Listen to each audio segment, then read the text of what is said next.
আসসালামু আলাইকুম। কেমন আছেন সবাই? আশা করি আলহামদুলিল্লাহ সবাই ভালো আছেন। আমিও আপনাদের দয়ায় অনেক অনেক ভালো আছি। নেত্রকোনা সদরে আমার একটি মিশরি ফার্মি মুরগির খামার। এটা হচ্ছে 2 মাস বয়সী মিশরীয় ফার্মি মুরগি। এটা আমি আপনাদের কাছে সেল করতে চাই অনলাইনে। যদি কোনো মুরগির প্রতি আগ্রহী কোনো ভাই থেকে থাকেন যে আপনারা পালন করতে চান, তাহলে আমার সাথে যোগাযোগ করে অরিজিনাল মিশরীয় ফার্মি মুরগি নিতে পারেন। তো আপনারা আমার সাথে যোগাযোগ করতে চাইলে কমেন্ট বক্সে থাকা নাম্বারে যোগাযোগ করবেন। আপনারা যাচাই বাছাই করে মিশরীয় ফার্মি মুরগি পালন করতে পারেন।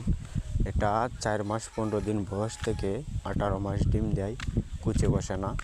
এটা যদি আপনি বাচ্চা ফোটাতে চান তাহলে ইনকিউবেটর মেশিনে কিংবা অন্য মুরগির কুচে দিয়ে বাচ্চা ফোটাতে পারবেন। এছাড়া আপনার এই মুরগিটা সারা বছর ডিম দিবে 18 মাস।